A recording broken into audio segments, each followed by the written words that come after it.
안녕하세요. 이번 시간에는 경호 조직의 구성 원칙 중심으로 한번 살펴보도록 하겠습니다. 경호 조직의 구성 원칙 또는 편성 원칙이란 뭐냐면, 경호 조직은 경호 목적을 달성해야 되겠죠. 이런 목적을 가장 효율적으로 잘 달성하기 위해서 조직을 어떻게 짜야 될 것인가, 구성할 것인가, 이 원칙입니다. 조직을 잘 짜야만 목적 달성은 쉽죠. 그게 바로 경호 조직의 구성 원칙입니다. 자, 4가지 원칙이 나오는데, 경호 조직은 제일 먼저 지휘단일성 원칙이 가장 중요합니다. 지휘단일성 원칙, 그 1번입니다. 두 번째는 체계 통일성 원칙입니다. 여기 굉장히 내용이 어렵죠. 세 번째 기관 단위 작용 원칙, 경호 협력성 원칙은 요거는 쉽습니다.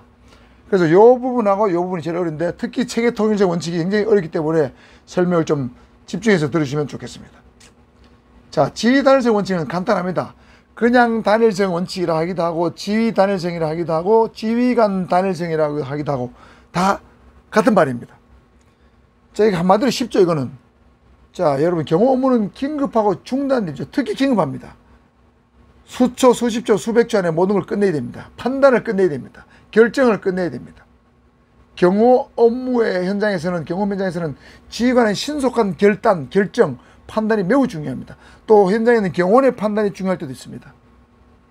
그렇지만 전체적으로 봤을 때 경호 업무의 혼란과 중복, 모순을 피하고 경호 업무의 어떤 시급성, 긴급성을 고려해 봤을 때 경호 업무에 대해서는 한 사람은 상급자라, 한 사람은 지휘관의 지시만 받아야 되고 그 사람에 대해서만 보고를 해야 된다는 원칙이 이겁니다. 우리의 속담에 사공이 많으면 배가 산으로 올라간다고 관계 있는 건 이겁니다. 배 주인이 많으면 말이죠. 자, 이리 동쪽으로 가서 서쪽으로 남쪽으로 가자. 개도 없다. 이거 개판 되는 거예요. 죽도 밥도 안 되는 거죠.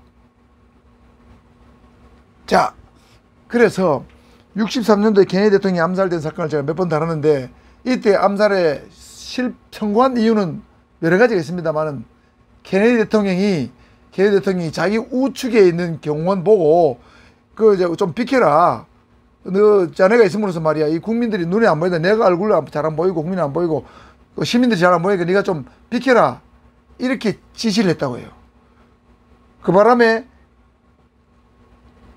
케네디 대통령은 그 공격자, 암살자의 수직적 방배 효과에서 많이 벗어난 거예요. 수직적 방배 효과가 거의 없어버렸습니다. 그래서 위에서 저격을 해가지고 맞춰버린 거죠. 만일에 그 경호원이 케네디 대통령의 우측에서 벨로 벗어나지 않은 것에서 좌우로 움직였다면 아마 저격을 해서 맞추기가 쉽지 않았을 겁니다. 수직적 방배 효과가 생겼다 안 생겼다 했을 것이기 때문에. 그래서 이때 케네디 대통령의 경호는 케네디 대통령의 지시를 받으면 되지 않고 다른 것이 아니고 케네디 대통령의 경호 책임자의 지시를 받아야 됩니다. 자, 대통령이 그런 지시를 하면 경호는 지금 대통령께서 저보고 조금 앞으로 가라 뒤로 가라 지시를 합니다. 어떻게 할까요? 그 경호 판단을 지휘관한테 물어봐야 되는데 안 물어보고 일방적으로 그 사람 지시를 따라서 대통령 지시를 따랐습니다. 대통령 지시라도 경호 책임자 지시 없이는 움직이면 안 됩니다. 이것이 대통령의 암살을 부른 암살을 부른 요인입니다. 지휘관 단일성 원칙이 있다는 것이죠. 아시겠죠? 자, 두 번째입니다. 체계 통일성 원칙 또는 통일성 원칙인데, 자, 이 체계란 말을 알아야 됩니다. 체계. 영어로는 시스템입니다. 그 조직은 시스템이 참 잘 돼 있어. 시스템이 잘 돌아가. 삼성은 세계 최고의 시스템을 갖고 있어. 뭐 이런 말 하죠. 이 시스템이 잘 돌아간단 말은 회사가 뭔가 그 각 부서가 유기적으로 잘 협력해서 잘 돌아가면서 상압 지휘 감독 체계, 명령 체계도 잘 돌아간다. 뭐 그런 뜻입니다. 한마디로. 이거 어렵게 써놨어요. 체계나 시스템은 전체로 기능하기 위해서 서로에 대해서 영향을 주는 부분들의 모음으로서 필요에 의해서 요구되는 결과를 달성하기 위해서 함께 작용하면서 동시에 독립적으로 작용하는 부분들의 총체라고 카우프만이 말했지만, 이 말은 제가 말한 그 말입니다. 방금 말한 거예요. 삼성은 전체적으로 시스템이 잘 돼 있다. 횡적으로도 협조가 잘 되고 종적으로도 상명하복 관계가 잘 확립된 어떤 조직, 그게 잘 짜여져 있으면 이 통일성이 체계가 잘 잡혀 있다. 통일성 원칙이 잘 확립되어 있다. 이렇게 부르는 겁니다. 이해가죠? 간단합니다. 경호 조직은 그래서 조직의 정점에서부터 말단까지 책임과 역할의 분배가 명확히 이루어져야 되고, 그래서 상하 계층 간의 명령 복종 또는 지휘 감독 관계가 확실히 확립되어야 되고, 또 밑에 말단에 있는 부서별로도 각자 임무를 완벽히 수행함으로써 비로소 완벽한 경호 임무 수행이 가능해집니다. 행적으로 완벽한 각자 업무 수행 완벽하고, 종적으로도 책임과 역할의 분배가 명확히 이루어져서 지휘 감독 체계가 확립된 게 이게 체계 통일성 원칙입니다. 다시 말씀드리면 경호기관의 모든 기구 단위가 경호 조직이 추구하는 목적이 뭐죠? 대상 신변 보호, 경호 업무의 능률성, 권한과 책임의 명확화 이런 것들이죠. 제일 중요한 건 신변 보호입니다. 이 목적을 위해서 일관되게 작용해야 되는 원칙입니다. 오로지 목적은 이거예요. 대상 신변 보호입니다. 일관되게 작용하기 위해서 내부의 경호처 내부에 많은 기능들을 가진 부서들이 있겠죠. 이 부서들이 각자 역할을 또 다 해야 됩니다. 부분적으로 역할을 다 하면 경호 업무 수행에 대상자 신변 보호에 기하게 되는 거죠. 경호 임무를 완벽히 수행하게 되는 겁니다. 그래서 예를 들면 밑에 하부조직을 보면 작전 담당을 중심으로 해서 안전 담당, 행사 외부 담당, 내부 담당, 뭐 차량 담당 등 많은 지원 부서들이 각자 부여된 임무를 완벽히 수행하는 시스템, 그리고 그것이 경호처장이나 차장을 중심으로 완벽하게 조정 통제가 되는 시스템을 가졌다면 그게 체계 통일성 원칙이 확립된 조직이라는 뜻입니다. 그래서 체계 통일성이 구비된 이후에야 경호 다른 기관 간의 원활한 지원과 협조가 가능해진다는 것이죠. 체계 통일성이 먼저 확립되고 협력성이 이루어져야 됩니다. 마치 그것은 기업의 분업을 원리와 같습니다. 현대자동차가 자동차 한 대를 완벽한 자동차, 리콜이 안 되는 자동차를 생산하기 위해서 말단 하부에서부터 모든 부품의 생산까지 조리까지 완벽히 이루어지고 그것이 하나의 유기적으로 돌아갈 때 시동을 걸었을 때 하나의 에러도 없이 차량이 완벽하게 움직일 수 있는, 에러 없이 움직일 수 있는, 그렇게 만들어낼 수 있는 그게 바로 체계 통일성 원칙이죠. 부계 분업의 원리입니다. 부분이 전체가 되고 전체가 부분이 원활하게 일할 수 있도록 도와주는 시스템. 부분과 전체가 유기적으로 잘 결합돼서 완벽하게 돌아가는 시스템. 이게 바로 체계 통일성이다. 이게 시스템이다. 이런 얘기입니다. 확실히 하셨죠? 이런 겁니다. 경호처장, 차장, 본부장, 지원단이 있고 밑에 무슨 말단, 작전단, 무슨 담당들이 있겠죠. 그 다음에 현장에 나가면 현장 개별 경호원들이 있습니다. 처리 통제 담당에 배치된 경호원들이 있겠죠. 이 모든 것들이 완벽하게 유지적으로 돌아가면 그 체계 통일성이 확실히 확립된 겁니다. 이해하셨죠? 기관 단위 부대자의 작용 원칙입니다. 이건 간단합니다. 경호는 개인이 한 활동이 아니죠. 기관 단위 부대 단위로 움직인다는 거예요.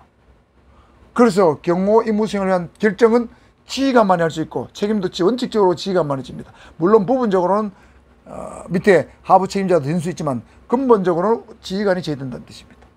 그래서 기관 단위 부대자의 작용이 되려면 지휘관이 존재해야 되고 부하 직원이 존재해야 됩니다. 그리고 지휘관에는 지휘권이 부여되어야 되고 적절한 장비가 편성이 돼야 되고 기타 각종 보급 지원 체제가 원활히 이루어져야만 기관 단위 부대 작용이 경호화되는 것이죠. 경호처 단위, 경찰청 단위, 그렇죠? 뭐 국정원 단위 이렇게 되는 거죠. 군 단위. 경호 협력성 원칙입니다. 이거 간단합니다. 경호 조직이 아무리 방대하고 전문성을 띠고 있어도 최첨단 장비를 가져도 모든 위해 요소를, 모든 정보를 수집하는 건 불가능합니다. 모든 위해 요소에 완벽하게 대비하는 건 불가능하다는 얘기죠. 특히 현대에 와서는 더합니다. 국민의 협력을 받지 못하는 경우는 실패할 가능성이 매우 높습니다. 국민이 주인인 시대, 국민 주권 시대지 않습니까? 그래서 경호도 국민과의 우호적 관계 형성이 굉장히 중요하다, 필수적이다.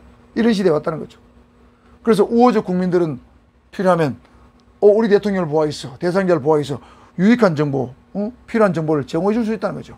경찰이나 군이나 경호처에다가. 그럼 그 정보를 받아서 경호계획을 수립하고 위협을 분석해서 대비하면 경호 대상자 신변 안전이 보호되는 것이죠.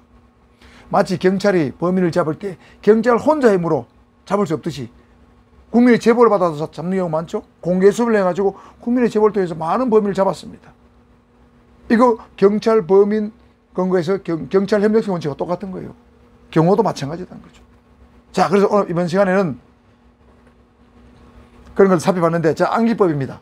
경호 조직의 특성은 기계 전통 대패로 외우고, 테러 조직 특성은 동전 정패로 외우시고, 경호 조직 구성 원칙은 단체 기합하고 비슷하죠. 단체 기합으로 외우면 좋을 것 같습니다. 자, 경호 조직 특성 뭡니까? 기동성, 계층성, 전문성, 통합성, 대규모성, 폐쇄성. 테러 조직 특성 동시원적 구조, 그죠? 동시원적 구조, 전문성, 정확, 친밀성, 폐쇄성. 경호조직 구성 원칙 방금 배웠습니다. 지휘관 단일성 원칙, 체계 통일적 원칙, 경호 기관 단위 작용 원칙, 경호 협력성 원칙, 기계 전통 대패, 동전 정패, 단체 기업, 기계 전통 대패, 동전 정패, 단체 기업. 특히 경호 조직의 특성하고 경호 조직 구성 원칙하고 내용이 비슷해서 헷갈립니다.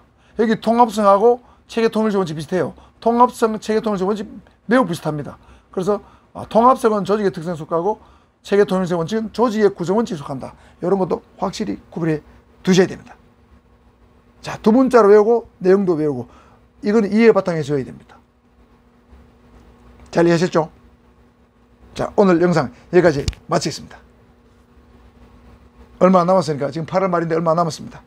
열심히 하는 것만이 지도자 합격의 지름길입니다. 세상에 공짜는 절대 없다는 걸 명심하십시오. 이상입니다.